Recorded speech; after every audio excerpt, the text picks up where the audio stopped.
And welcome back. This is season 2, episode 10 of the Bottomless Podcast. I know what you're thinking. That is spelled BTTMLESS podcast. If you're a first time listener, welcome. We hope you stick around. If you're a return listener, family, welcome back.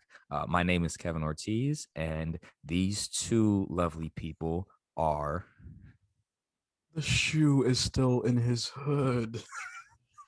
I'm Vincent. And I am Leslie. I didn't notice that. And we are three brown friends doing a podcast on topics in our waning 20s. And Kevin, reside in Floribama. Vince resides in California, and Leslie resides in Hawaii.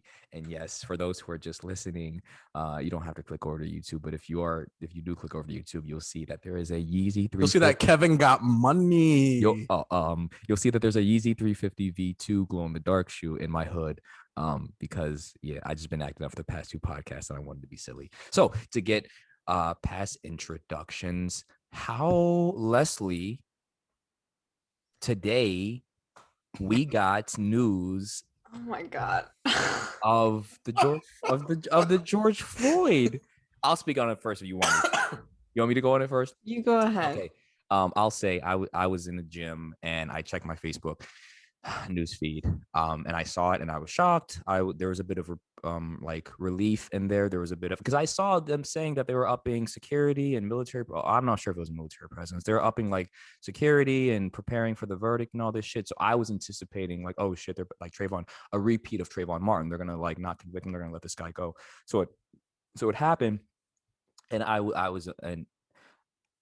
will hold back the entirety of my POV and just say, for the family of George Floyd, and man, for like all of, especially Black America, but for all of America and all around the world, people who stood in solidarity last year in like Sweden and New Zealand. Like I saw people in different countries protesting with like everyone who stood up in the world who invested into the George Floyd case, man, like we there was a bit. It was almost like 2020 was drowning in water, and today it was like a moment where we were able to pruce our lips above the surface and catch like a bit of air while water was still coming in, but it was still air to be able to carry us a little bit longer. So with everyone, especially the family of George Floyd, rest in peace, George Floyd, who is celebrating today, because that is a bit of like reason to have some level of relief, and to everyone else who stood in solidarity and celebration today was if not only a ray, it was still a ray in the immense gravity of darkness that we live in, that specifically the Black community lives in America in 2021. So Yeah, and I'll just add that, yeah, my heart is with as well the family and community of George Floyd, as well as all of Black America. And on the flip side, which I feel like a lot of people are thinking about, just the fact that it did take kind of like national and then global attention on this one single incident out of a sea of incidents, and the fact that there was still so much question of whether the verdict would even come guilty tells you so much of what I think is the primary takeaway, which is that of course there's reason for like a breath, but the main takeaway is, if you don't see how insane it is that it took literally global attention, and people still weren't sure if it would even happen, and now it's happened, but nothing has fundamentally changed. I mean, from my limited perspective, I can see how a landmark point in time like this could have long-reaching ramifications, but unless it happened, I think, because of, the organizing and the solidarity, and its potential to actually cause change to the system that allowed this to happen can only be realized if that intensity continues, that it's not like, oh well, now we won this one, like the reason for the urgency was never about just one person. Like, you know, it's the fact that it shouldn't be a fear for Black people in America that if they're pulled over, that it might end in death, regardless of if they've done any amount of crime or are a perfect angel, you know, like I saw the phrase a lot, like the police can't be the judge, jury, and executioner, and that just rings so much, right? Like and currently so many officers, it seems, exercise in a way that is, there's no accountability to where they can perform in that role. And the my hope is that with the spotlight that this brought, the takeaway is not like a lessening of paying attention to the issue. Like, okay, we checked off our box. It's like, wow, the takeaway is how much it took just to barely get that one box checked, you know. And then really the scrutiny has to be on the system that continues to enable this type of thing to happen all the time, that doesn't get national, let alone global attention.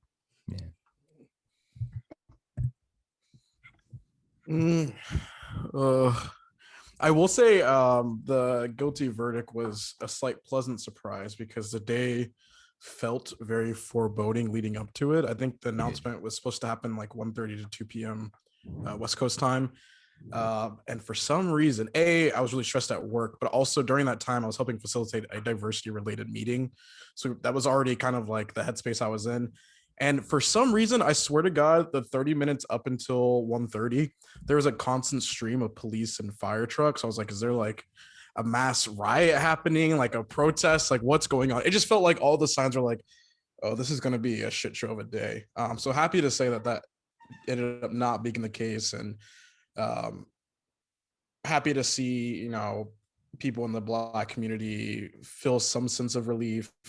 I think a lot of people, I mean, they saw their relatives and George Floyd. Like, it obviously was very personal for a lot of people.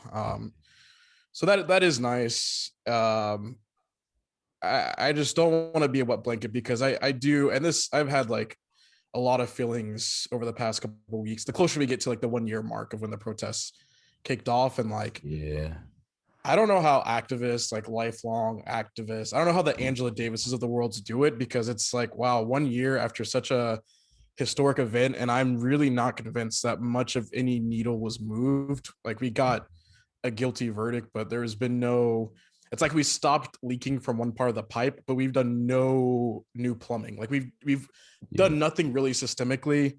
We haven't defunded the police, despite what you'll hear in passing. Like, some cities have done it, but really it's more so a blockage of additional funding for the police, since their budgets tend to increase year over year. So to not award them additional funding is a very cute PR way of defunding the police. But nothing really has changed about law enforcement. We still have fucking police officers doing traffic stops, and like, that's been a recurring thing these past couple of weeks as well. So I don't know, like, it's a great symbol of some kind of success. But when the protest broke out, my concern explicitly was that we would make the measure of success.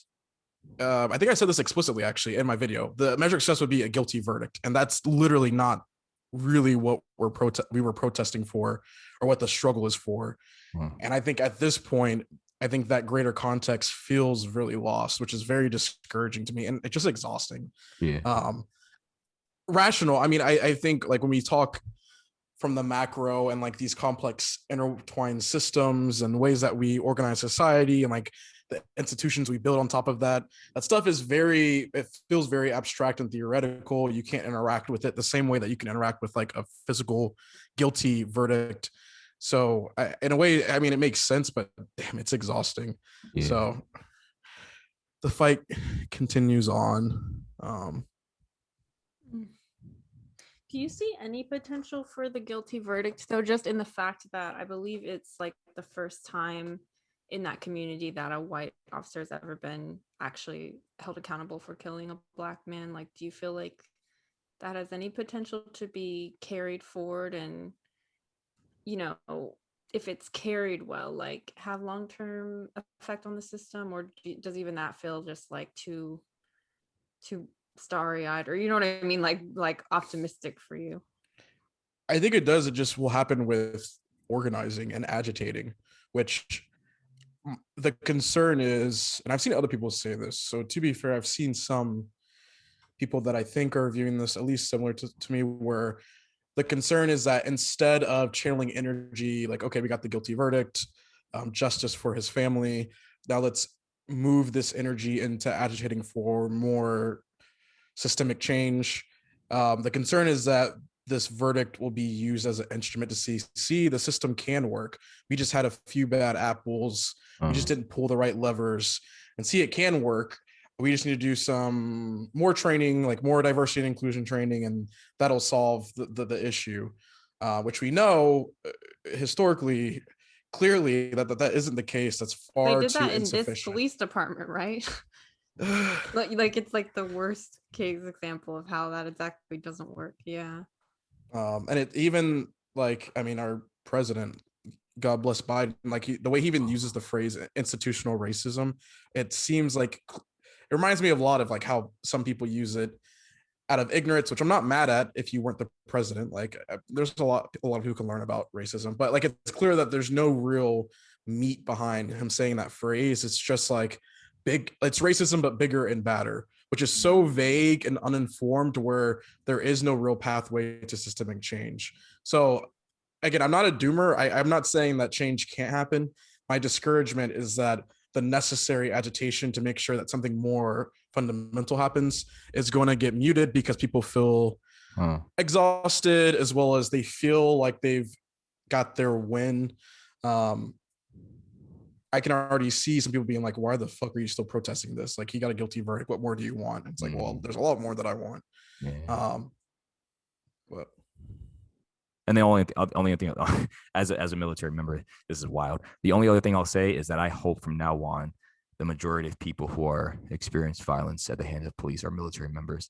I have a speculation and a theory. I hope from now on, accidentally, cops keep fucking with military members. I want to see something personally as a military member. Anyway, I want to see something. I want to see something. No, I want to see something. I want to see something. I want to see a bunch of cops. I want everyone who's who is wronged, violated, killed, experienced violence and wrongdoing at the hands of police officers from here on out. I want, as a Christian, I want God to orchestrate it so that, myself included, I want it all to be not in uniform, off-duty military members, because I want to see something.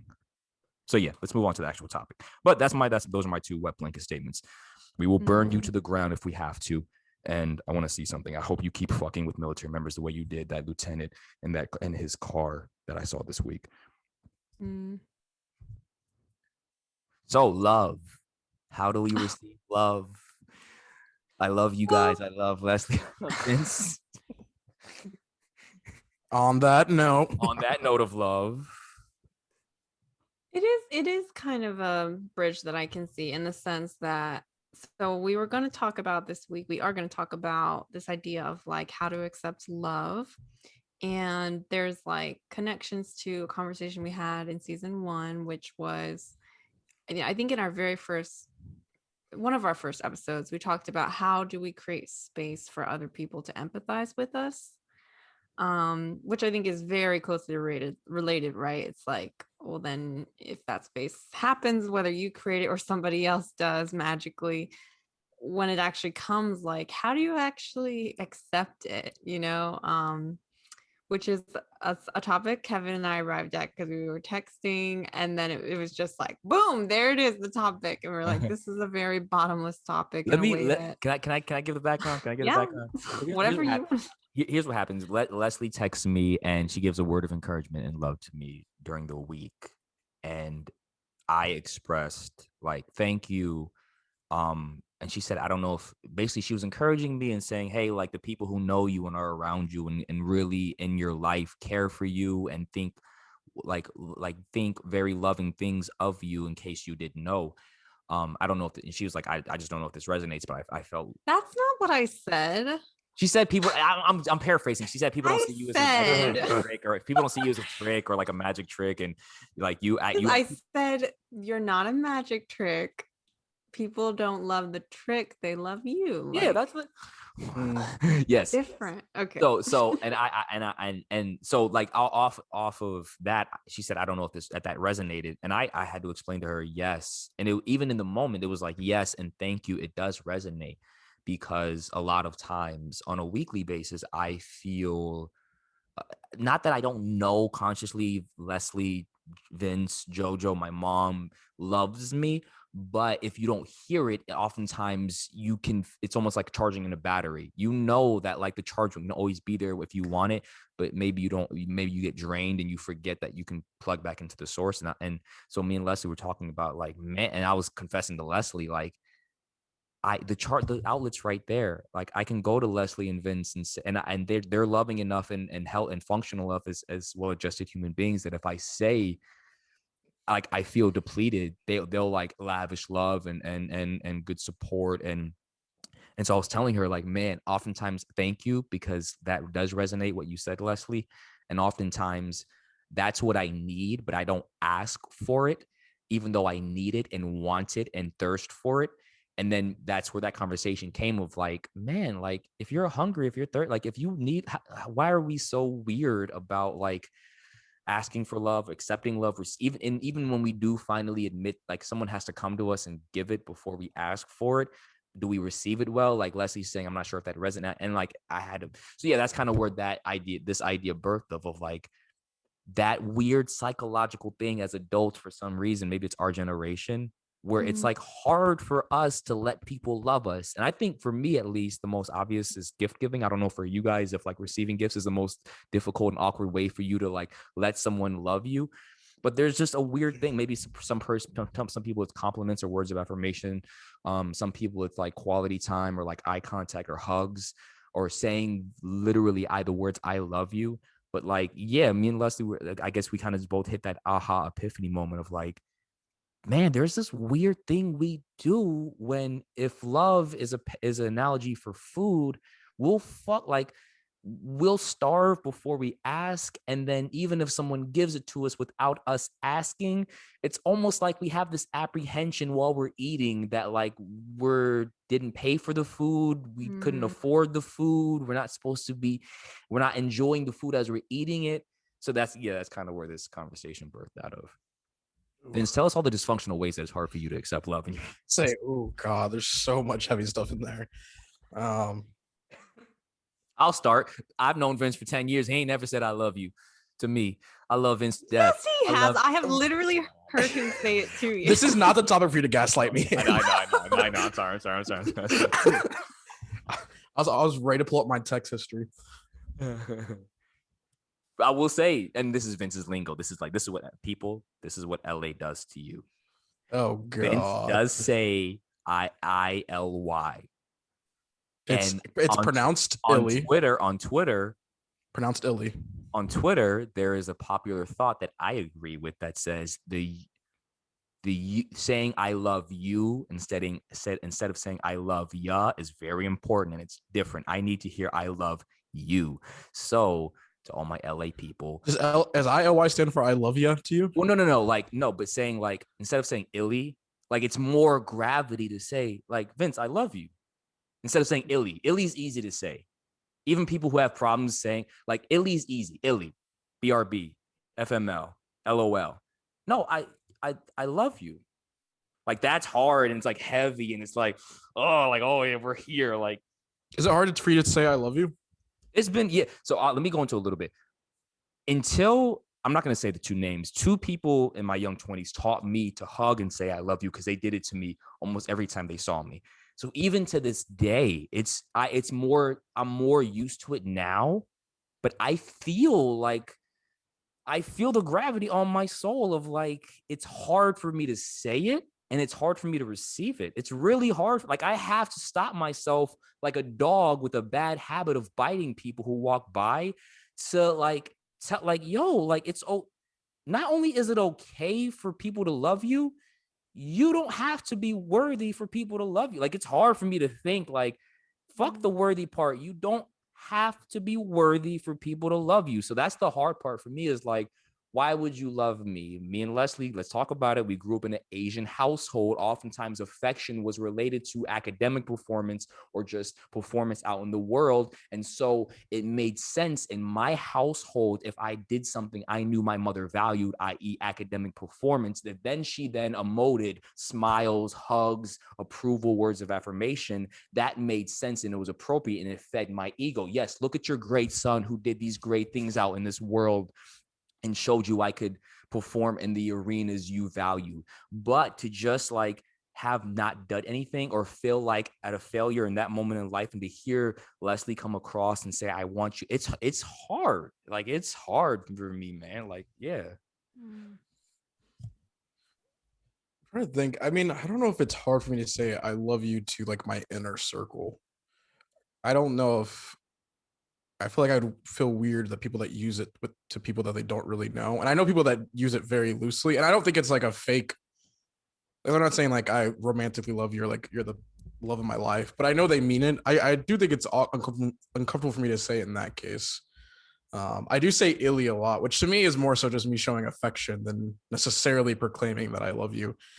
It's me being affirming in a more cutesy way. But no, I mean, I just resonate heavily with all of that. It's so uncomfortable taking love and affirmation, like just so uncomfortable. And then there's this like element too of like, I think I've gotten better, but I don't think I'm good at it, where there's also something very annoying about not receiving love and like trying to deflect.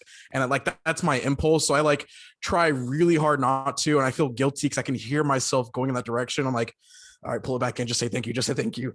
It's just, oh, it's just so hard. And it's Why? uh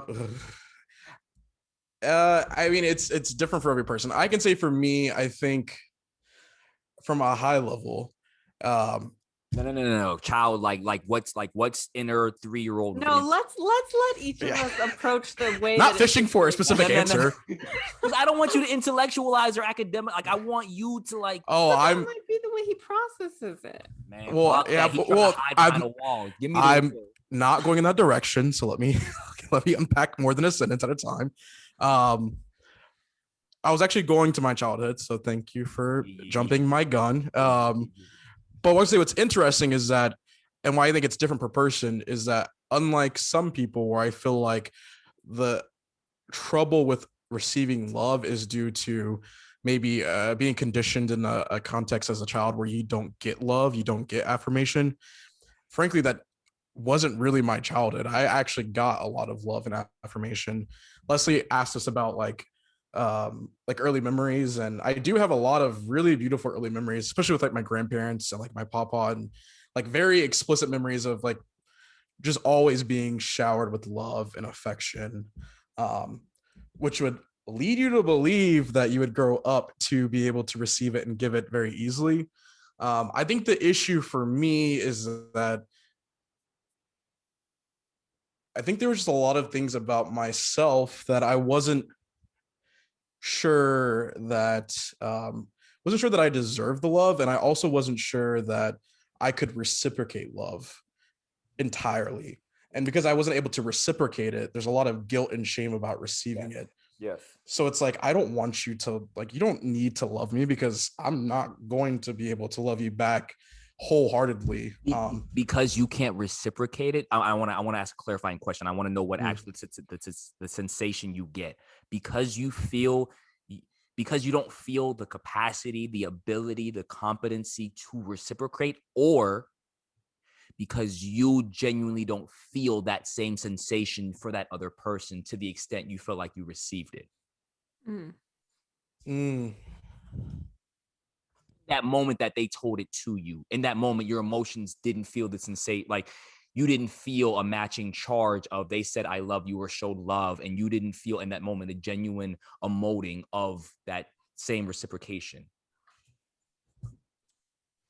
Ooh, that's a good question. That might be it's kind of a complex thing to describe. So it's both and neither. Because for me, and again, this goes back to just not feeling like I would be loved for who I was in my entirety, and not feeling like out of that I could reciprocate love. The muscle of showing affection just wasn't worked out. It's a soft muscle where it's not that I don't have that love inside of me. I just, there's no vehicle for me to show that to somebody. I generally really do care about, like, it's very rare for me to receive that kind of affection and not be reciprocated in some sense. Maybe it's less intense, or maybe it's like just feels a little bit different, but it's really more of a case of not being able to, in a way that's like healthy, articulate that love in return. um I think. No, that totally makes sense. Mm. Which, like, I know it doesn't encompass everything you said, but what I'm pulling out from what you said is like an idea of, if you can't, well, is the reason why you feel like you might not be able to be loved in your entirety because you didn't feel like you could love yourself in entirety, or because that was the mess, it was just like an instinctive, like from all the Both. messaging. Yeah. Both, and they interact with each other. It's like more of a chicken and egg thing in my mind. Like, I don't Yeah. know if I could go to the original point. I'm sure I could. I don't, but at this point, like, it's so Mm. plays off each other, and then it just conditions itself, and then it gets worse. Yeah, I think that, as always, it's the thing that makes this feel like more of a classically bottomless topic to me is the fact that I feel the need to say, obviously, we're only scratching the surface. Because like our past few, we've talked about it, like we've been pretty tired. Like it's a very accurate reflection of just the time that we're in, that we're making this season. But yeah, so just scratching the surface. But I think that I surprised myself. I've been surprising myself recently with coming up against certain things I don't understand about how I process. And lately, I just feel like every time that I go to investigate something more closely, it's like if there's a question mark, then I like look at it more closely, and it literally like multiplies before my eyes into 10 question marks. And then if I move it all, it's like 50. And then I'm like, oh God, it would be better if I just had started looking at it, like like you're in a room where every time you move it, it's just like multiplying. So in a way, though, kind of tangential, but feels related. Like I've been also just thinking, is that part of just growing up and closely looking at things, that you accept that closer inquiry always leads to more questions, which is a pretty cliched phrase, but actually feeling it happen so viscerally, like pretty regularly lately, has been interesting. And yeah, I feel like probably most people would be surprised to be like, oh, Leslie, you seem pretty generous. Like I am really comfortable saying I love you and meaning it, and I'm comfortable hearing my friends say I love you. Like, fuck the word, you emanate, like your energy emanates love. You emanate a lot of warm, inviting, welcoming, comforting energy.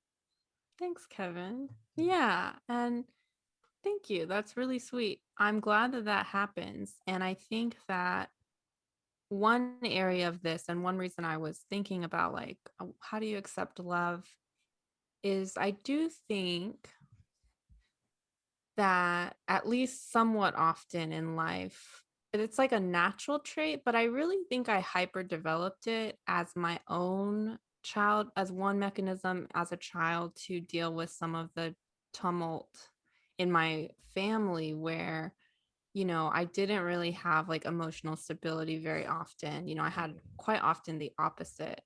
And I think that what I can see right now is sort of like two big prongs, which is the first being like, I tended to just naturally lean more toward like getting softer and softer instead of harder and harder. It's like, like like instead of like hardening up, I was like, oh, I'd rather get soft, soft, soft, flow, flow, flow. You know what I mean? Yeah. And then but then it was also like, I never want somebody to feel that way.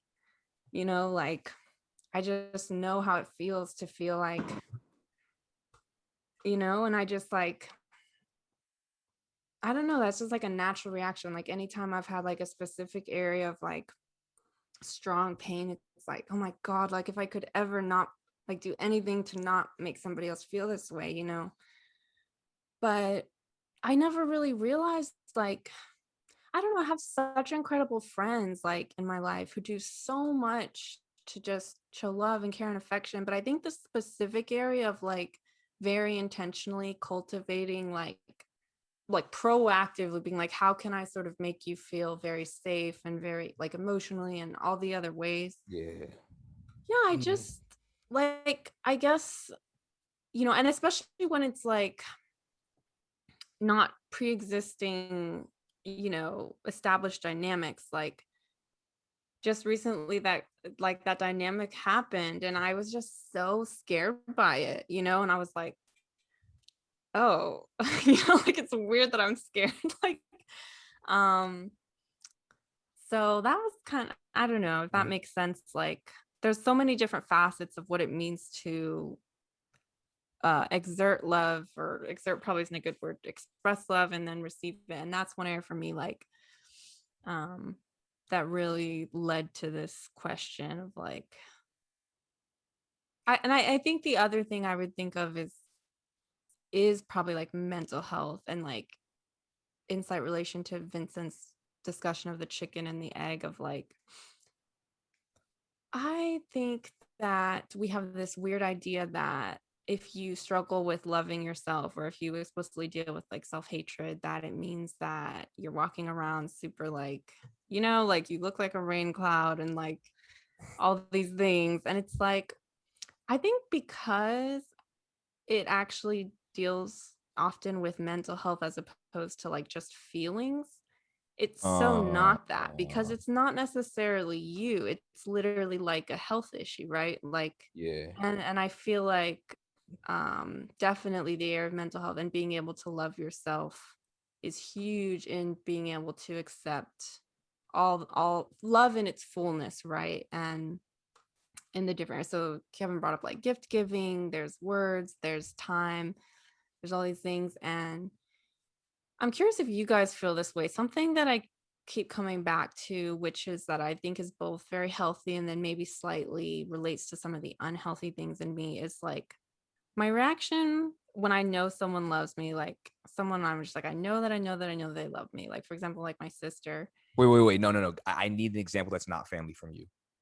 Oh, well, definitely. I mean, like my close friends, like I know that they love me, like Okay. anybody that like is not maybe part of the examples Vincent's talking about where it's used more loosely, which I do, right? Like if I love somebody, like if I have love for them, like I wouldn't be like, oh, this is the big deal, I'm not gonna say I love you, at some point in a friendship. Yeah. But there is a difference, and I think everyone can intuitively feel it. But my instinct is always just like gratitude, which I think is good. Like we should be grateful, but it's almost it's kind of like I can't really believe, like I don't get why you love me, which Kevin said at the beginning, right? Really? Like With I friends? always feel that way. Like I always feel like I honestly cannot understand like why you love me, but like I'm really grateful that you do. And it's not because I think I'm some it's not. That's the thing. It's like I don't think that I think I'm some unlovable, right? Like being, but when it comes down to it, that's always how I feel. It's like even my parents, like I'm just like, Oh, that's I don't know why you crazy. do. Yeah.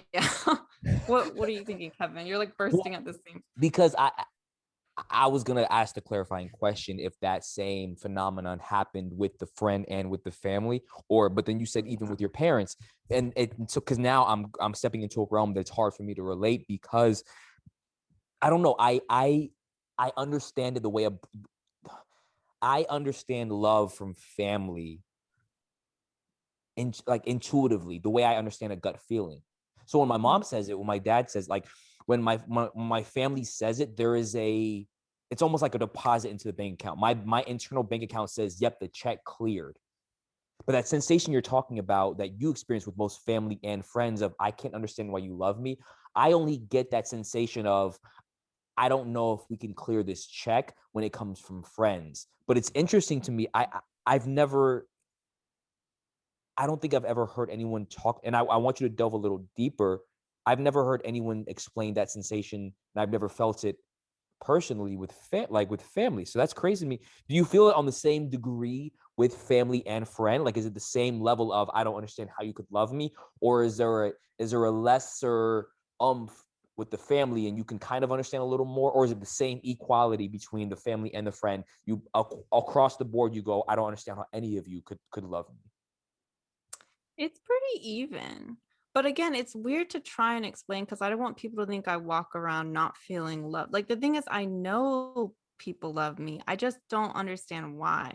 But I also don't think that I think I'm unlovable. So I know that's all very contradictory, but I just always feel very like confusedly thankful. Like, and that's not, it sounds stupid to say, and I don't want to come off as It some doesn't sound bad. stupid. Okay. It sounds very Vincent, how do relatable. you feel about this? Like, are you relating on more what Kevin's saying with like the family being different, or on what I'm saying? Like, yeah, I know people love me. Like, that's not the issue. It's just like a confusion kind of that I can't explain. I will say I'm definitely still struck by you softening instead of hardening, and I feel like that's a good contrast with me and maybe Kevin too. So I'd be curious to talk about that more. I don't know. Um,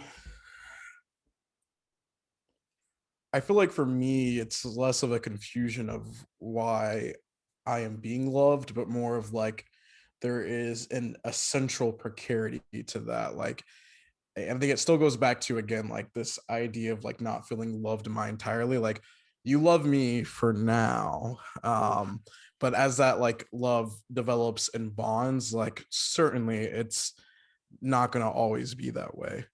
Um, I think that's more of like the running confusion or like the cringe when people express love. It's like, oh yeah, you do for now. Is the cringe because you would, I just feel like there's so many reasons you could cringe, right? Like, is it along the lines of you feeling like, oh, feeling bad for them that they would have invested time and all these things, you know what I mean? And then they arrive closer and closer and are like, oh, you're not who I thought I was, or I don't love you as much as I thought. Or is it just fear of like rejection on your end where it's like, I'm gonna accept this love, but then realize, when they got closer that it isn't what I thought it is, or is it something else? I mean, all the above, et cetera, depending on the person. I think it's Mm. uh a little bit of both, like fear of rejection, or like we'll just get closer and they'll change their mind. Um, Mm. I think there's like also like sense of like future disappointment is always looming around the corner in some sense. Um, and then at times too, like I think there's also this is literally therapy. I think this is also there's a sense of, especially as I've gotten older, a lot of this stuff is like threads that I've been lingering since childhood.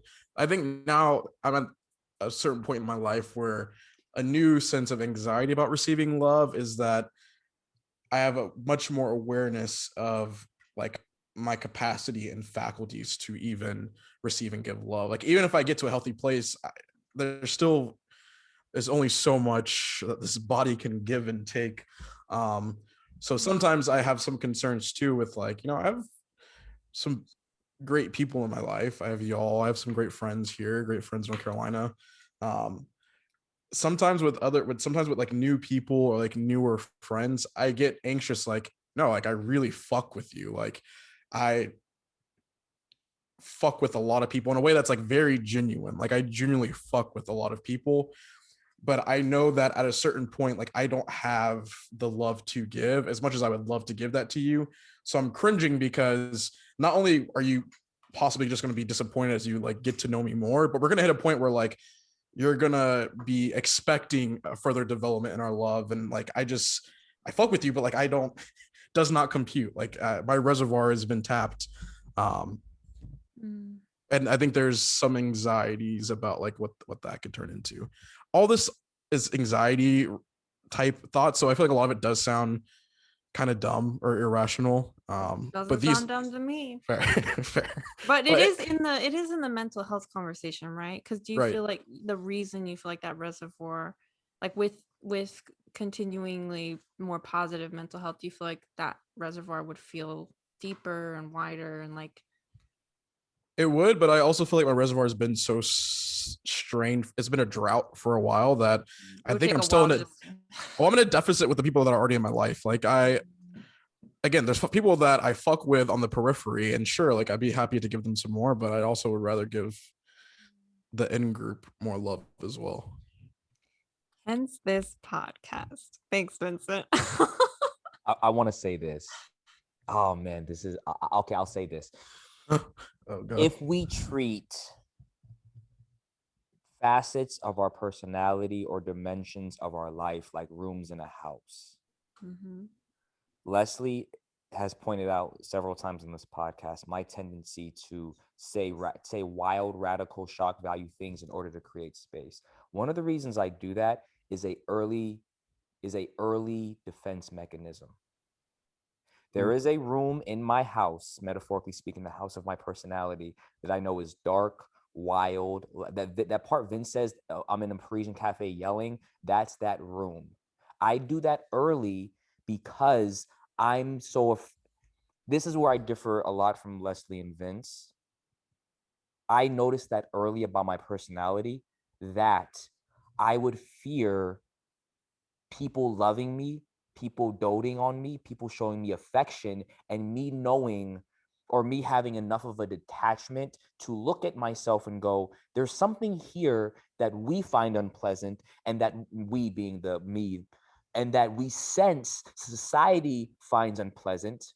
And so when someone dotes on me and hasn't been in that room yet, the reason I feel insecure or fearful that you're going to be disappointed is because I have not opened them. I have not introduced them to that room. And I fear that when they finally walk into that room, which I might deem to be the most unlovely or unlovable thing about me, that they're going to walk away.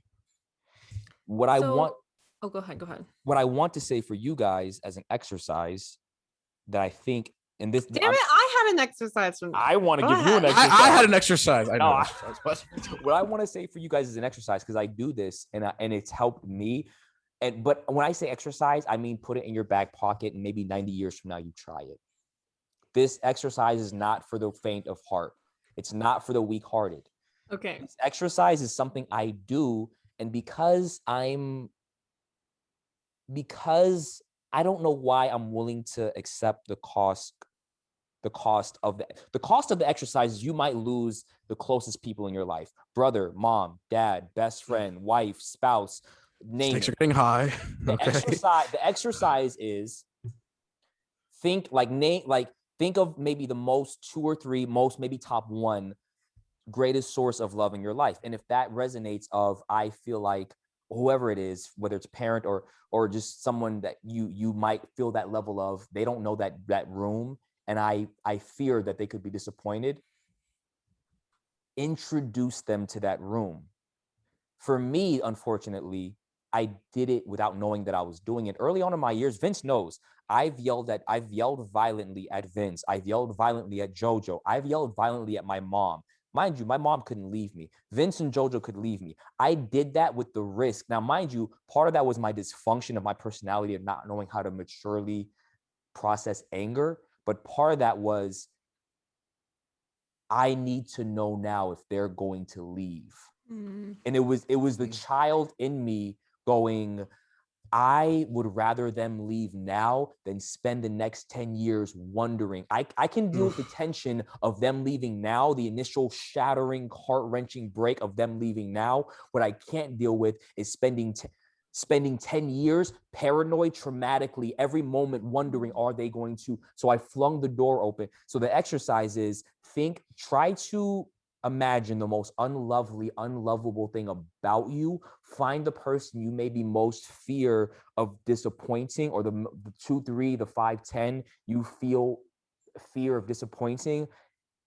And even just mentally walking through, maybe not actualizing it, but I think it would be healthy to actualize it, introduce them to that room.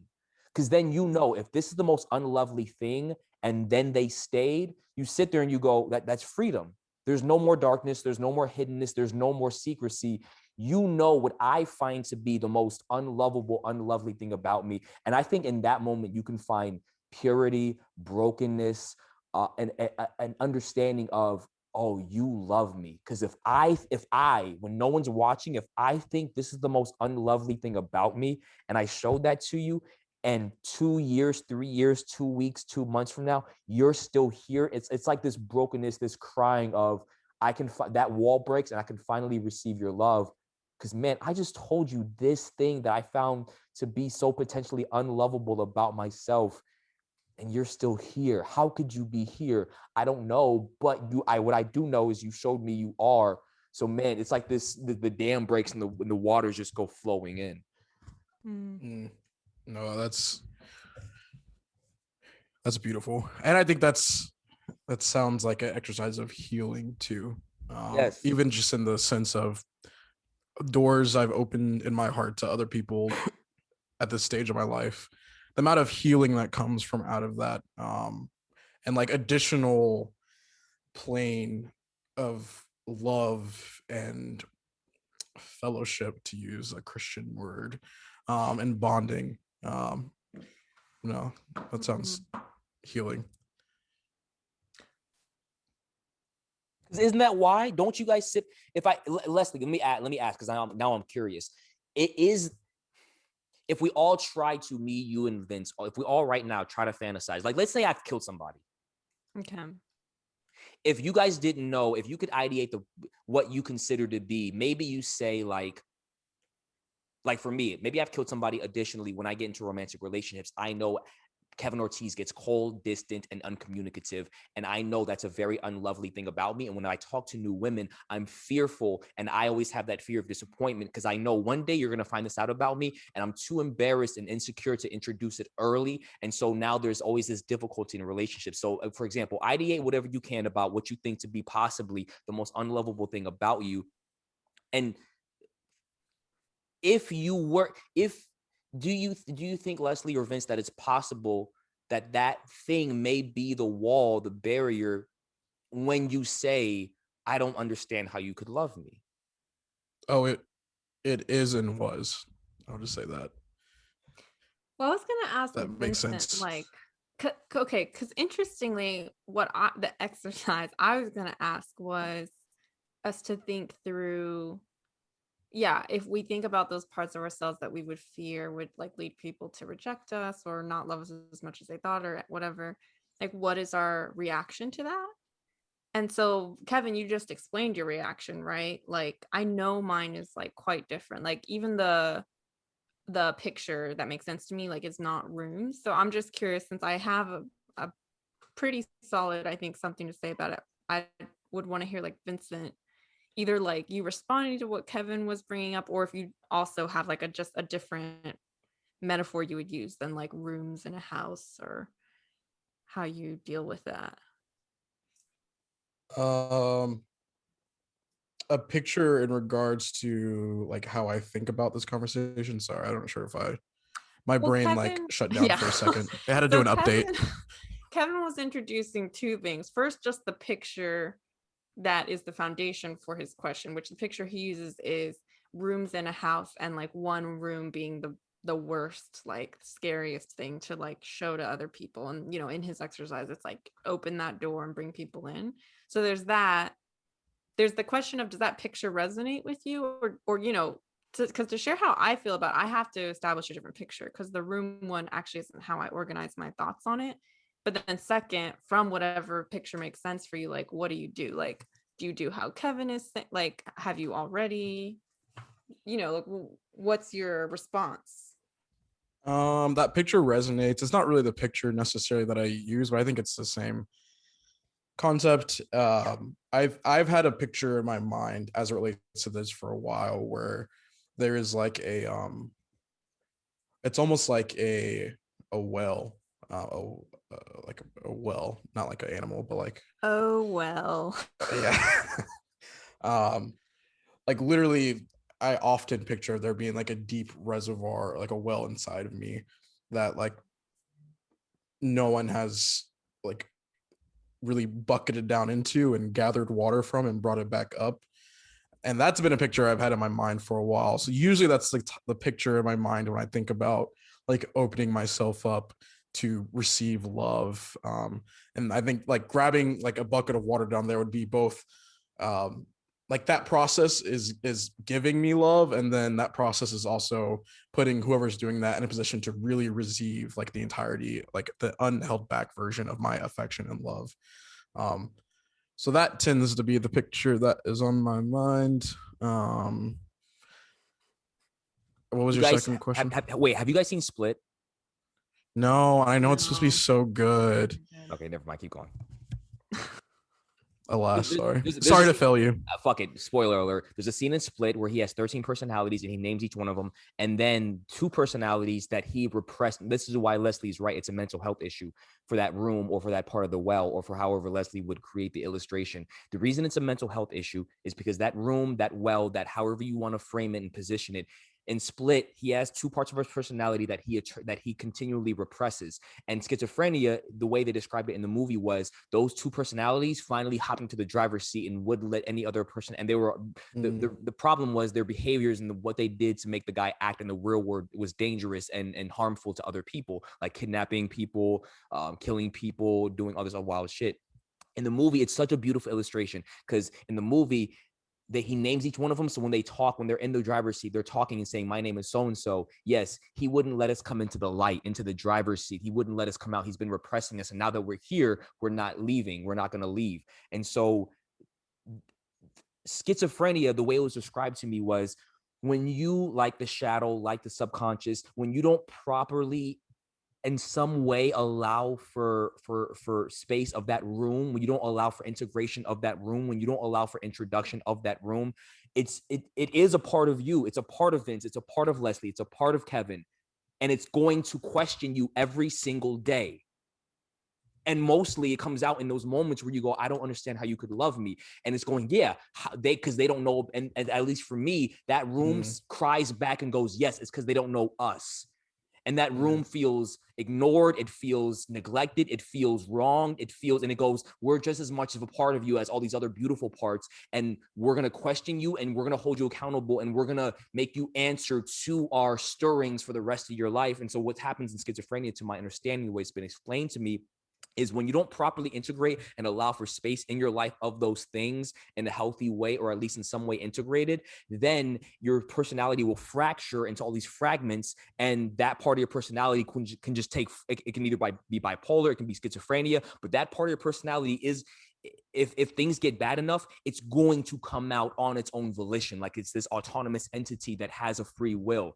And so that's the point I was trying to get to about the movie was it's like this room, it's like this person. And that's why Leslie is right. It's a mental health issue with people, I think, with love, because if there is this facet, if there is this dimension or this room or this well in your personality that has a voice and a mind and feelings, and it knows it's being repressed, it knows it's being hidden, it's very much so a part of you that has dignity, that has, it feels shame, it feels like it has these emotions, it plays a part in the larger game, the larger role of life. And so I think that's why it's so important. That's why Leslie is right, because when you neglect it, when you shame it, when you marginalize it, when you repress it, it feels the shame, it feels the lack of dignity, it feels the lack of acknowledgement, and it can lead to continually regressing mental health issues. Preach. It's also shout out to the Arca song. I'm gonna sound like a gringo, Kevin, so sorry. It's Desafio. I don't know who that is. Desafio. I don't know. It's a Spanish word, but the chorus. Not today, Bieber. Not today. But the chorus is "Listo or no." It's ready or not. There's an abyss inside of me, and I feel like I always listen to that song and thought of that picture of there being like a reservoir inside of me. Such a good song. I have a quick follow-up question for you, Vincent. And thank you for, yeah, I haven't seen that. There'd be too much for me to comment on with what you said, Kevin, but I see the connections that you're making. Quick follow-up question, Vincent. For you, is it significant that it's water, like as opposed to, Kevin's is like like a building, like space? Like for you, does the water feel like it has any, why is it water? Or is that just not really, I don't know. You just, that's the picture. I don't know. Yeah, I think that's Okay. just the picture. Just curious. Hmm. You don't want to share that thought? I was trying to think if there was a thought in regards to the water, but Okay. there's none. Okay. I think that for me, just quickly, it's interesting and not these thoughts I'll probably look back on in a month and be like, okay, I have it more clear. But yeah, I don't relate to the room thing at all, actually. I get what you're saying, but for me, and I don't relate to the well, I think that my reaction to that idea of the worst parts of somebody or you, just again tying it back, I don't think everything always ties to early experiences, but definitely there's a significant impact there. And I think again, because early on, my primary, input relationally was that someone who I knew loved me, but like was constantly, I was in these situations where I had to know the person loved me rather than always necessarily emotionally or like, in physically, like what was happening. Like, I think that I'm actually really grateful in the sense that I think it gave me a really big capacity for, just the complexities of humans, because that person did and does love me a lot, but also wasn't always, for so many different reasons, able, right, to like express it in a way that I could actually receive emotions or literal nourishment from, so I think my instinct is always like I'm always moving toward both showing as best I can. I'm sure that there are parts of myself, there are parts I'm like embarrassed about or like are like that's just not great or whatever, but I don't feel like there's like it's like there's separate rooms where I'm like scared somebody's going to hit them. If anything, from the beginning of relationships, I'm usually both actively trying to, as much as the person would want to, like wanting them to understand, like I want to see those rooms, not because I view them as a separate part, but because I understand like you're really complex. Like any person you're going to come upon are super complex. And I understand it takes a long time, right? Like whatever markers you're getting, there's always going to be more connections going on in the background, and those connections will evolve and change. So like, if that makes sense, I feel like I'm always wanting to like actually like if we are going to put it in terms of a room, like I'm both wanting them to like understand that room is an integrated part of me and understand that it, however they handle it in themselves, like I want to see, and I want it to be like not this separate thing that like we eventually get to, but as much as they can, I want it to feel like those air molecules are part of the same air molecules of everything else that makes you up, right? Like you can't really parse out air, like, or you can't parse out water. So Vincent, to your point about the well, like it might be deeper down in there, but it's also like the water, like water, like if you dip it from the top, it's still informed by the water at the bottom. So that's, does that make sense? Yeah, I see what you're saying. My only problem is we humans are so good at masking and hiding and decorating and covering the water that's at the surface. So like me and Vince, as for you, it seems like you're much more well adjusted and healthy in seeking taking every advantage of every opportunity you can to properly and appropriately introduce people to those different molecules and different spaces and different depths of water. Whereas I don't know why it is with me and Vince this way, but I think early on, the moment Vince realized that, the moment Vince had the epiphany, the well was there. The moment I had the epiphany, the room was there. That began the moment of self-consciousness, of finding ever more sophisticated ways to hide that well, to hide that room. Whereas it seems that your approach of getting softer applied in no, like I'm gonna like life is life and love is love and it's an ecosystem. I'm gonna take advantage of opportunities to introduce people to like who this is who I am. Whereas me and Vince, we mask as people, we mask and hide and cover naturally. I'll let you respond to that. Yeah. I have a quick one too, but I can go after you. I would say no. I mean, it definitely in some ways doesn't really resonate, kind of to Kevin's point. But I think it's really beautiful. I'm also reminded too about I know we talked before about the way, like, for example, anger and feeling shame after being angry as a guy. And I think there's also a conversation we had about like space given to express these different rooms, even if we don't express it fully. And that's a generalization. Like I'm sure that's not the case for every woman, or it depends on specific context. But I do wonder if that's like a type of dynamic about it as well that would make us more likely just to dissociate and like harden in response. Yeah, no, I do. There are slight glimmers of resonance because I do think that I really do resonate with the like idea of like you saying this is a horrible translation, so you can say it better, but like like any pain from the type of love you're receiving, like not wanting to replicate that. And I think that's super powerful.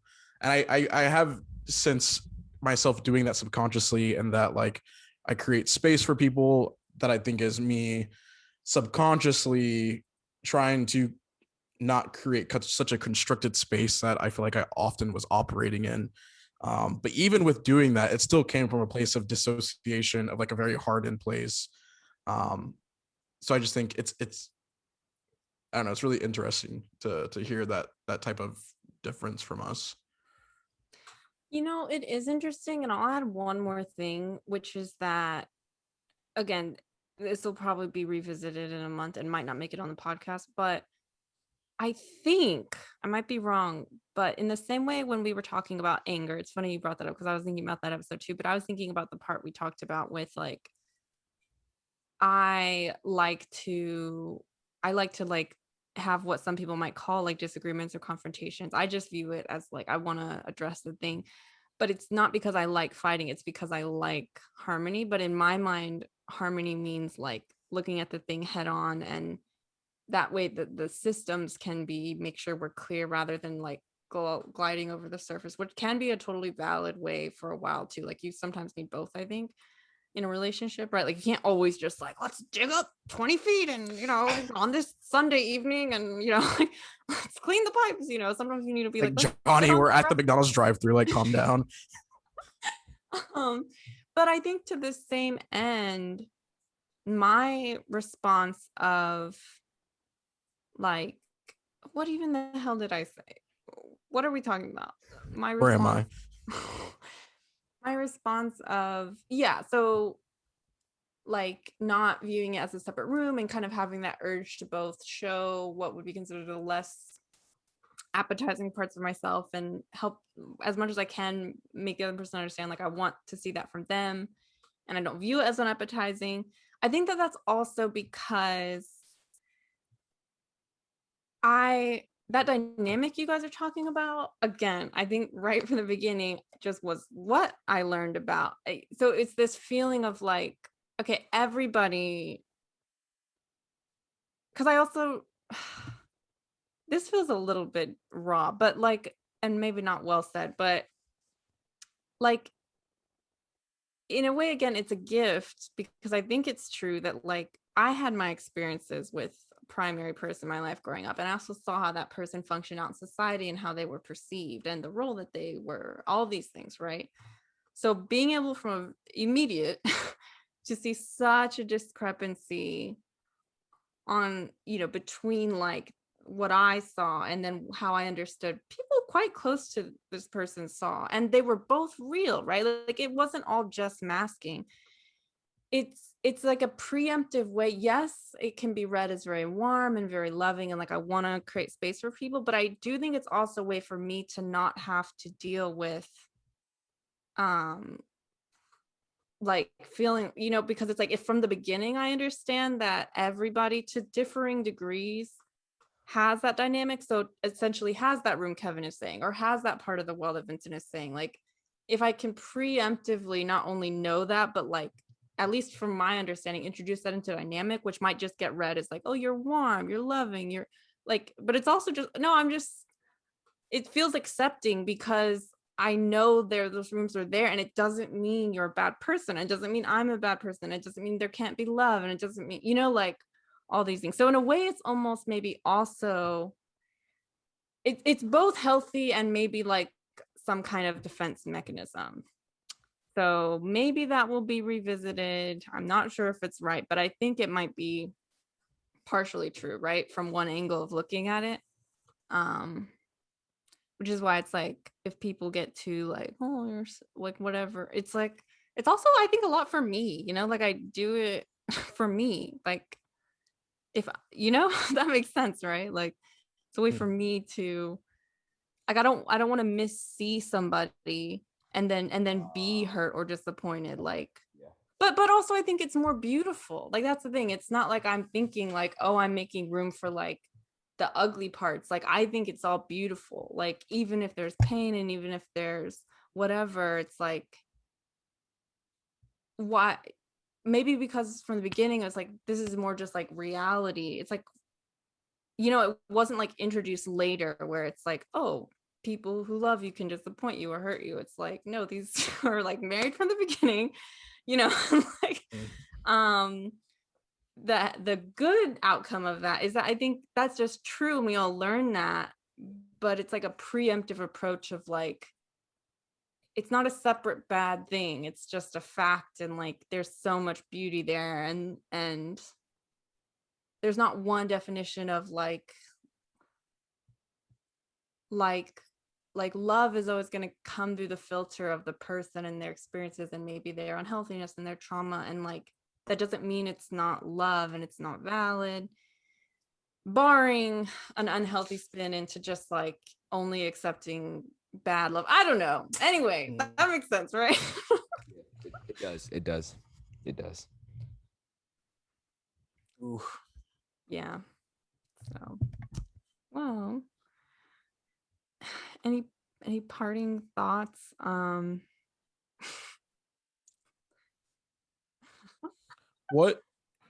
What type of love or like affection or like giving of love to you makes you feel the best or most full? Are you asking what's our love languages? Basically, We're yeah. all What's your love Christians language again. We're all Oh God. But that's a don't. perfect ending note. There's also like set love languages, right? I guess I'm not necessarily married to any specific love language, but like what type of love makes you feel the best? I need to think about it. So if one of you guys has an answer, say it away. On a heavy note, we're getting there to see if any of those languages really fulfill me. That's a work in progress. Shout out to therapy. So this isn't a love language, but my immediate answer is, I think, laughter. Like that, like laughing with people that like I really love and love me. That really fulfills me, and even like I feel like I'll push myself to try and provoke some laughing, just as a like that's me just showing affection and getting affection. So that's so beautiful. I'll say that recently in a joking conversation, a friend was like, what's your life advice? And I was like, laugh. Like, I'm also in the same way that moving towards those question marks multiplying has been happening so much. I just feel like moving toward like, there's so much, I just like, I'd kind of rather laugh than cry, or like laugh than, you know what I mean? And that's actually making it heavier again, but oh, bottomless. Oh. But I think that my answer is maybe not a good one, but I instinctively, I feel most loved when I feel understood. And that can come in like Ooh. a billion different ways. But yeah, when I just feel understood, whether It's something someone says.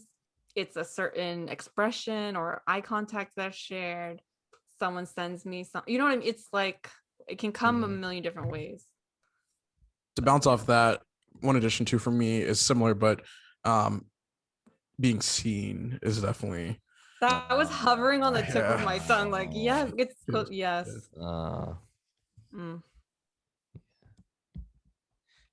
So for me, if we look at if think of frequencies, right?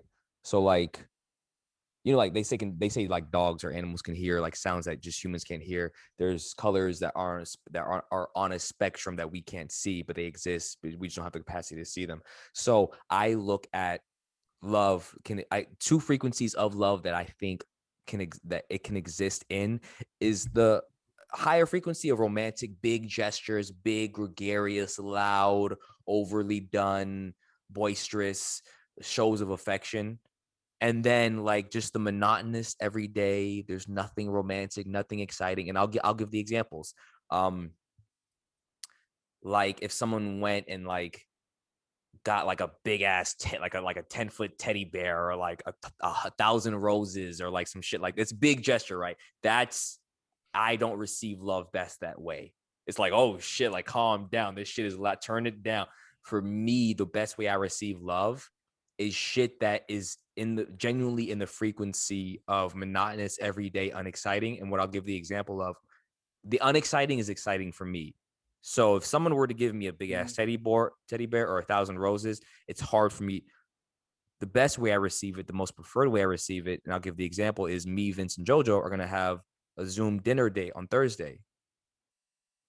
That to me is like, that's the best way, that's my love language. So whether it's quality time, words. I know we had a date on Thursday. I was in dinner. Now I'm gonna dress up. Now I'm gonna wear a tuxedo. Okay, now you're gonna fuck it up. You're gonna fuck up my love language.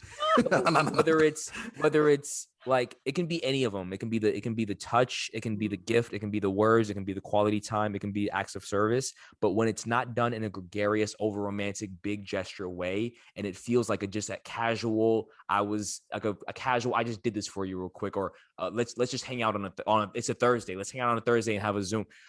Hey, I just want to let you know, like Leslie texted me, I just want to let you know just real quick. It's not some big. It's just it feels, because that feels more sustainable and real. So my love language usually is quality time, but I think any of those five all five of them, when they exist in that frequency range of just everyday, monotonous, casual, that's my love language, like the casual shit, because it's like, that's sustainable. I can live off that. I can breathe off that. Like that can be my diet every day. Like, so yeah, that stuff. But I think quality time is definitely my love language. That is one of the most beautiful things I've ever heard, Kevin. And I just want to add one thing, which I had forgotten was sort of like shushing around in my brain, which was, I agree, it's a slightly different take. I'll make it really short. But I agree. I was thinking about how that's some of the most shocking, searing love is when it's not because you need, like you're not supporting the person through a crisis, or, you know, because like only people who you're really close to can do that.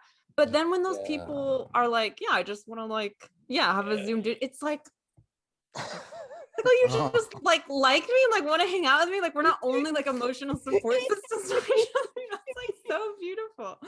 So yeah, I totally agree. Yes. Well, barring any further love, anything else? Thank you for listening to the Bottomless podcast. As always, we'd love to hear your thoughts. We're on Twitter, Spotify, and Instagram at BTTMLESS podcast. Bottomless. Next time, bottomless.